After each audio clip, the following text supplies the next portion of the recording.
حضرت امام حسین علیہ السلام سے روایت ہے کہ رسول خدا صلی اللہ علیہ وآلہ وسلم نے فرمایا، اے لوگو،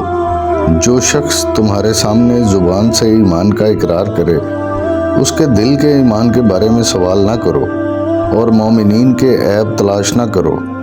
اور مسلمانوں کی مذمت نہ کرو، کیونکہ جو شخص مومنین کے عیب تلاش کرنا شروع کرے گا اللہ اس کے عیبوں کو ظاہر کرے گا، اور جس کے عیب اللہ ظاہر کر دے گا وہ اپنے گھر کے اندر بھی رسوا ہو جائے گا۔